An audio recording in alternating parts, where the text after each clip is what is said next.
સૌ પ્રથમ તો વિદ્યાર્થી મિત્રો ત્રિમાસિક કસોટી જે ગુજરાત બોર્ડ દ્વારા નક્કી કરવામાં આવેલ છે કે હવે જે છે એ 1 મહિનાની જગ્યાએ દર 3 મહિને તમારી મૂલ્યાંકન એટલે કે એકમ કસોટી કરવામાં આવશે। તો સૌ પ્રથમ વિદ્યાર્થી મિત્રો જે રીતે તમે જાણો છો એ રીતે આપણે આ વિડીયોની અંદર સૌ પ્રથમ જે પેપર છે તેનું સંપૂર્ણ સોલ્યુશન મેળવવાના છીએ। તો ખાસ વિદ્યાર્થી મિત્રો આ સંપૂર્ણ વિડીયોને અંત સુધી જોતા રહેજો અને ચેનલ પર ન હોય તો સૌ પ્રથમ ખાસ સીઆર એજ્યુકેશન ચેનલને સબસ્ક્રાઈબ કરી દેજો। સૌ પ્રથમ વિદ્યાર્થી મિત્રો પ્રશ્ન નંબર 1 તમે સ્ક્રીન ઉપર જોઈ શકો છો, જેમાં એમ કીધું છે મને ઓળખો, બરાબર છે। તો તમને અહીંયા એક આકૃતિ આપી છે, આ આકૃતિમાં A C અને આ B, બરાબર છે, આ મૂળાક્ષર આપેલા છે જે દાંતના પ્રકારો દર્શાવે છે। તો આ દાંતના દેખાવના આધારે એને ઓળખવાના છે, બરાબર છે, અને તેનો પ્રકાર દર્શાવવાનો છે। તો પહેલું જે A નંબરનું જે છે તમે સ્ક્રીન ઉપર જોઈ શકો, પહેલું તો એ જે છે એ શું છે, દાઢ છે, બરાબર છે। તો આપણે અહીંયા લખીશું દાઢ। આનો પ્રકાર કેવો છે, તો ચાવવા અને ભરડવાનું કામ કરે છે। ત્યારબાદ વિદ્યાર્થી મિત્રો B નંબરનું જે છે આયર્યું એ છે છેદક દાંત। શું છે ભાઈ? છેદક દાંત, જે કાપવા અને બચકું ભરવાનું કાર્ય કરે છે। ત્યારબાદ C જે છે આયર્યું તે શું છે તમે જોઈ શકો છો, તો C જે છે એ અગ્રદાઢ છે, A દાઢ, C અગ્રદાઢ અને B જે છે એ છેદક દાંત। ક્લિયર? તો આ રીતે તમારે ઓળખવાના હતા અને એના પ્રકારમાં આ રીતે જવાબ લખવાનો છે, જેના 3 માર્ક્સ છે, એકદમ ઇઝી છે, ખાસ યાદ રાખજો, તૈયાર કરી દેજો।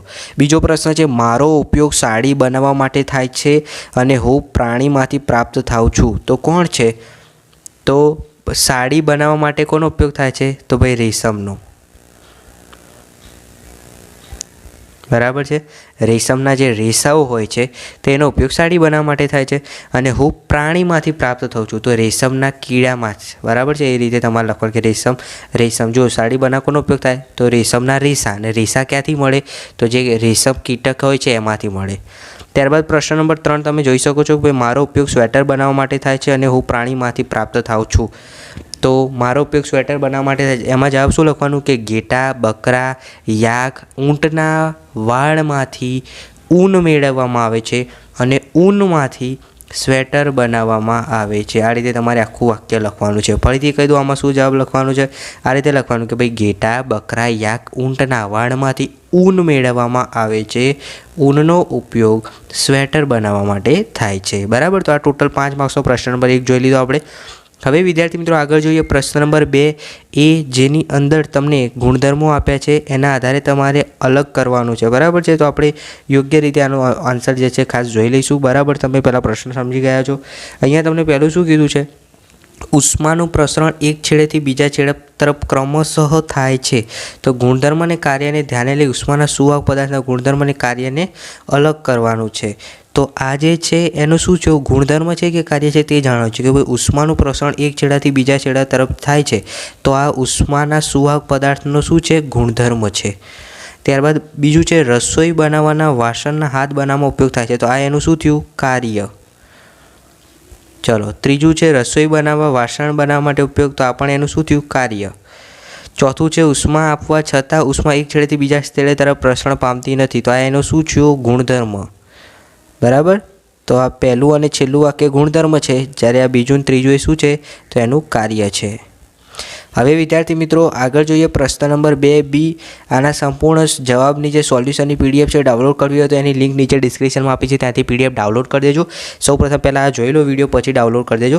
પ્રશ્ન નંબર 2B જે છે એની અંદર શું કીધું છે, ભાઈ થર્મોમીટરની આકૃતિ આપી છે, આમાં એક પ્રયોગશાળાનું થર્મોમીટર છે અને બીજું ક્લિનિકલ થર્મોમીટર છે, તો કયું છે તે કહેવાનું છે। તો આ પહેલા નંબરની જે આકૃતિ છે એ કયું થર્મોમીટર છે, તો એ પ્રયોગશાળાનું થર્મોમીટર છે, ખાસ ધ્યાન રાખજો। પહેલા નંબરની આકૃતિ એ પ્રયોગશાળાનું થર્મોમીટર છે અને જે બીજી આકૃતિ છે એ ક્લિનિકલ થર્મોમીટર છે, બરાબર। ચલો આગળ જોઈએ વિદ્યાર્થી મિત્રો પ્રશ્ન નંબર 2C।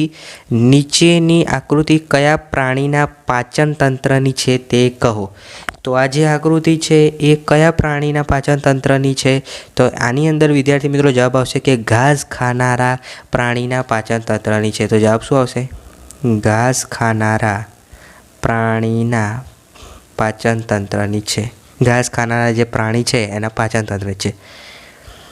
ત્યારબાદ જોઈએ પ્રશ્ન નંબર 3.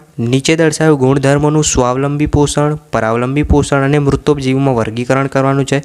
વિદ્યાર્થી મિત્રો, પહેલો જ પ્રશ્ન છે, વનસ્પતિ સૂર્યપ્રકાશની હાજરીમાં મૂળ દ્વારા શોષાયેલા પાણી અને ક્ષારનો ઉપયોગ કરી હરિતકણની મદદથી પોતાનો ખોરાક તૈયાર કરે છે. તો આ કયું પોષણ કહેવાય ભાઈ? સ્વાવલંબી પોષણ. બધું જ જાતે કરે. તો જવાબ શું આવે? સ્વાવલંબી પોષણ. બીજું છે, પોતે ખોરાક બનાવી શકતા નથી પરંતુ વનસ્પતિ દ્વારા તૈયાર થયેલા ખોરાક પર આધાર રાખે, એટલે બીજા પર આધાર રાખે તો એને શું કહેવાય? પરાવલંબી પોષણ. પરાવલંબી પોષણ. ત્યારબાદ ત્રીજું છે, મૃત અને સડી ગયેલા પદાર્થના દ્રાવણમાંથી પોતાનો ખોરાક મેળવે તો એને મૃતોપજીવી પોષણ કહેવાય. શું કહેવાય ભાઈ? મૃતોપજીવી પોષણ. ત્યારબાદ આગળ ચોથું છે, તમે સ્ક્રીન ઉપર જોઈ શકો છો, ખોરાક બનાવવાની પ્રક્રિયા દરમિયાન મોટે ભાગે ઓક્સિજન વાતાવરણમાં ભળે છે. તો આ કઈ પ્રક્રિયા થઈ? બરાબર છે, એ તમારે લખવાનું છે. તો અહીંયા આવશે સ્વાવલંબી પોષણ. ત્યારબાદ પાંચમું છે, આ પ્રકારનું પોષણ ચોમાસા કે ભેજવાળા વાતાવરણમાં ઘણી વસ્તુઓને ખરાબ કરે છે. બરાબર છે, તો એના આધારે તમારે લખવાનું છે સ્વાવલંબી, પરાવલંબી અને મૃતોપજીવી. આગળ જોઈએ વિદ્યાર્થી મિત્રો પ્રશ્ન નંબર 4. તમે સ્ક્રીન ઉપર જોઈ શકો છો, જેની અંદર પહેલો પ્રશ્ન છે 2 માર્ક્સનો છે, બીજો પ્રશ્ન 3 માર્ક્સનો છે. બંને પ્રશ્નો ખૂબ જ અગત્યના છે, ખાસ તૈયાર કરી દેવાના છે. પહેલો પ્રશ્ન છે ભાઈ, મીણબત્તીની જ્યોતની બાજુમાં હાથ રાખીએ તેના કરતાં મીણબત્તીના જ્યોતની થોડી ઉપર હાથ રાખીએ તો વધુ ગરમીનો અનુભવ થાય છે. કેમ આવું બને છે? આ ઘટના તમારે સમજાવવાની છે, જેના 2 માર્ક્સ છે. આના સંપૂર્ણ જવાબની જે PDF છે સોલ્યુશનની, એની લિંક નીચે ડિસ્ક્રિપ્શનમાં આપી છે, ત્યાંથી PDF ડાઉનલોડ કરી દેજો. બીજો પ્રશ્ન છે, ખૂબ જ ઉપયોગી છે, મનુષ્યના પાચનની પ્રક્રિયા સમજાવો, જે 3 માર્ક્સનો પ્રશ્ન છે. એનો જવાબ પણ તમને નીચે જે PDF આપેલી છે સોલ્યુશનની, એમાં તમને મળી જશે, એટલે ખાસ PDF ડાઉનલોડ કરી દેજો. પ્રશ્ન નંબર 5, જેની અંદર પહેલો પ્રશ્ન છે, લીલા રંગ સિવાયના રંગના પર્ણો પ્રકાશ સંશ્લેષણ દ્વારા પોતાનો ખોરાક બનાવી શકે છે, તે કેવી રીતે નક્કી કરશો તે જણાવવાનું છે. અને બીજો પ્રશ્ન છે, રેશમ બનાવવાની જે પ્રક્રિયા છે એ વર્ણવવાની છે. તો